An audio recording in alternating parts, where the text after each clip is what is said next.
तो कर सकता नहीं, रामायण में साफ लिखा है।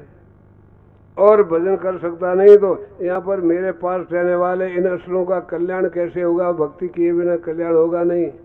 और नहीं तो मैं नहीं भक्ति कर सकता तो यथा राजा तथा प्रजा, मैं भक्ति नहीं करता तो भक्ति की तो ये प्रजा मेरे राक्षस लोग कैसे भक्ति करेंगे? और भक्ति किए बिना कल्याण होगा नहीं। भक्ति के बिना कल्याण नहीं होता तो किसी न किसी प्रकार से भक्ति का आश्रय रखना बहुत आवश्यक है।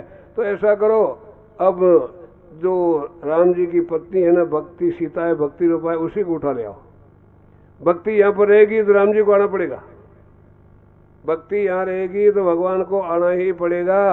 इसलिए सीता जी को भक्ति का स्वरूप मान करके वहां से रावण लेकर के गया है और लंका में भक्ति को पहुंचाया।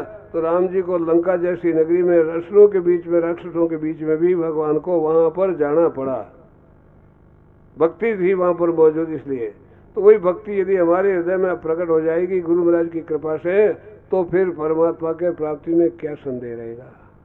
परमात्मा को मिलने में कोई संदेह की बात नहीं, बिल्कुल ही। वो तो मिलने वाले तत्काल है ही, तैयार बैठे हैं। देरी है तो केवल हमारी है, हमारा उधर ख्याल नहीं है। ख्याल के बिना वो हमारे अपने हैं, परंतु वे अपने मिल नहीं पा रहे हैं। ऐसे वो भक्ति अब वहां दक्षिण दिशा से बढ़ करके वापस उत्तर दिशा में भक्ति का आगमन हुआ है। तो राम जी और रावण जैसे असुरों से भक्ति को मुक्ति दिला करके वापस बढ़े, उत्तर की तरफ यहाँ पर आए और यहाँ पर उत्तराखंड में भक्ति का साम्राज्य स्थापित किया, उत्तर प्रदेश में। ऐसे त्रिविध कही ज्यों ही कना पुण्य आभरण विचार, अलंकार या ग्रंथ में विध विध वाणी सारे। जिज्ञासी ने कहा, महाराज अभी आपने भगवान की जो इस भक्ति के अवतार के विषय में 5 ब्रह्ममय का वर्णन किया, तो ये भी जो भक्ति के द्वारा प्राप्त होता है, तो क्या भक्ति भी है वही सतोगुणी, रजोगुणी, तमोगुणी 3 प्रकार की होती है कि नहीं? भाई भक्ति अगर परमात्मा के साथ में, कामना के साथ में की जाएगी तो उसमें गुण अवश्य, गुण रजोगुण शामिल रहेगा। परंतु निष्काम भाव से जब संबंध जोड़ा जाएगा परमात्मा से, जाए न चाहिए कबो कुछ और तुम सहज स्नेह, कुछ भी लेना देना नहीं, फिर भी उनसे प्रेम जुड़ा रहे अखंड, लेने देने की भावना नहीं, संबंध अखंड जोड़ा रहे। इस हिसाब में जो अगर उनके साथ में अटूट संबंध जुड़ा हुआ है तो वो कभी भी बेकार जाने वाला नहीं। ये कथा प्रसंग भक्ति का जो द्रविड़ देश में पैदा हुई, कर्नाटक में बढ़ी, आगे चल करके महाराष्ट्र में आई, महाराष्ट्र से फिर उत्तर प्रदेश में चली गई है। तो इस प्रकार ये भागवत में इसका वर्णन आता है, प्रसिद्ध रूप से प्रसंग वर्णन है। तो दक्षिण से प्रकट होकर के उत्तर की तरफ उसकी गति होती है, अर्थात उत्तर दिशा है सभी संतों का निवास स्थान माना गया है। अपन कहीं भी वंदन करते हैं, कोई सामने मंदिर हो, अपने उपास्य देवता हो, आदरणीय स्थान हो, उस दिशा में कहीं प्रणाम करते हैं, ठीक है। परंतु कोई ऐसी जगह हो जहाँ पर नहीं तो हमारे मंदिर है, नहीं कोई पूजनीय स्थान है, और नहीं कोई हमारे पास में ग्रंथ है, नहीं कोई आगे कोई सत्पुरुष है, परंतु हमें वहाँ वंदन तो करना ही है नित्य नियम के हिसाब से। प्रतिदिन जो प्रणाम करते हैं तो प्रणाम करना चाहिए। तो कैसे प्रणाम किया जाए उसके लिए बताता है, उत्तर दिशा में प्रणाम कर लो। आप उत्तर दिशा में अपन प्रणाम कर लो, चाहे दंडवत करो, तो वो अनंत कोटि संत महापुरुषों का वंदन होगा, उनके चरणों में प्रणाम होगा। क्योंकि उत्तर मार्ग संतान गति सारे, उत्तर दिशा में सभी संत महात्मा पधारते हैं और उस तरफ ही उनका निवास स्थान होता है। इसलिए उधर वंदन करने पर परमात्मा के और परमात्मा के संतों को बंधन हो जाया करता है। इसलिए विचार के पूर्ण जना अंत काल एक ही, सुप्रीत नीत भक्ति रीत सोई विद लेके ही, देश में दिड़ावड़म सुख बधारी, प्रगति आदि नाम भक्ति रूप में अपार है। नाम के साथ में भक्ति ने अपना संबंध जोड़ा और वो द्रविड़ देश में पैदा होकर के इधर उत्तराखंड की तरफ बढ़ करके आई है। और उत्तर रूप है संत महापुरुषों का हृदय है, वहां पर उस भक्ति का निवास होता है और इससे वहां आकर के सब लोगों को परमात्मा के साथ में जो संबंध जोड़ करके कृतकृत करती है, निहाल करती है। ऐसे भगवान की प्रिय भक्ति करने वाले सभी प्रेमी जनों को बारंबार वंदन प्रणाम है। सभी को राम राम। श्री राम विघ्न हरण मंगल करण रामदास आनंद राम राम। चरण सरोज संग वंदना महिमा अगम अगाध रामचंद्र वर्णन करो गुरु पूजन विद्यान। 62 मुनि गुरु वंदना धर्म परायण साख।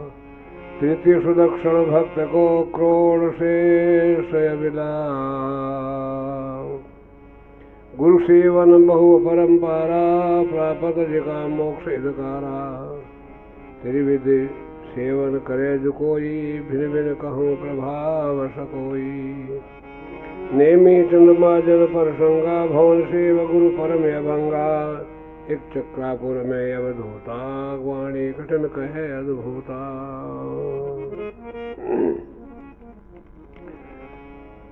अपने ये प्रसंग में गुरु प्रकरण के प्रसंग में बहुत से प्रसंग महापुरुषों ने अपने को समझाने के लिए, जैसे स्वयं तो एमए पढ़ाई किया हुआ है मास्टर, लेकिन वो बच्चों को पढ़ाने के लिए सामान्य कक्षा के बच्चों के साथ उनकी भाषा में बातचीत करता है, वैसे ही क्लास की शिक्षा देता है जैसे आगे बच्चे होते हैं। हमारे जीवन में भी इसी प्रकार इस सत्संग प्रसंग के माध्यम से भांति भांति के प्रसंग दृष्टांत के रूप में समझा करके वे अपना वो दुर्बोध ज्ञान बहुत सुगमता से प्रदान करना चाहते हैं।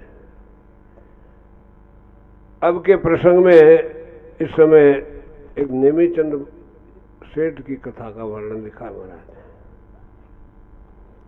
जो गुरु महाराज की सेवा का फल प्राप्त करके कितना जीवन धन्य हो गया उनका। सेवा की हुई कभी निष्फल नहीं जाती।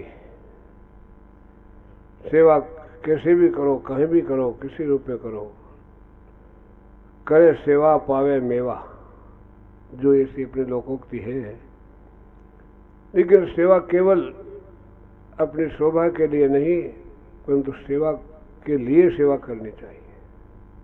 सेवा करने का कर्तव्य मान करके सेवा करनी चाहिए। अगर कर्तव्य रूप में की जाती है सेवा तो अनंत गुना फल प्रदान करने वाली होती है।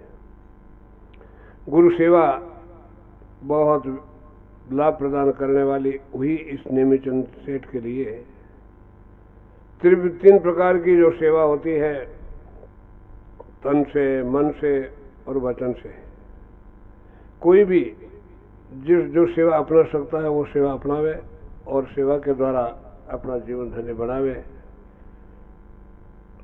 संत महात्मा वैसे है जैसे कि बर्फ का टुकड़ा कोई है तो उसके पास में कोई भी जाएगा तो बर्फ उसको शीतलता ही प्रदान करेगा।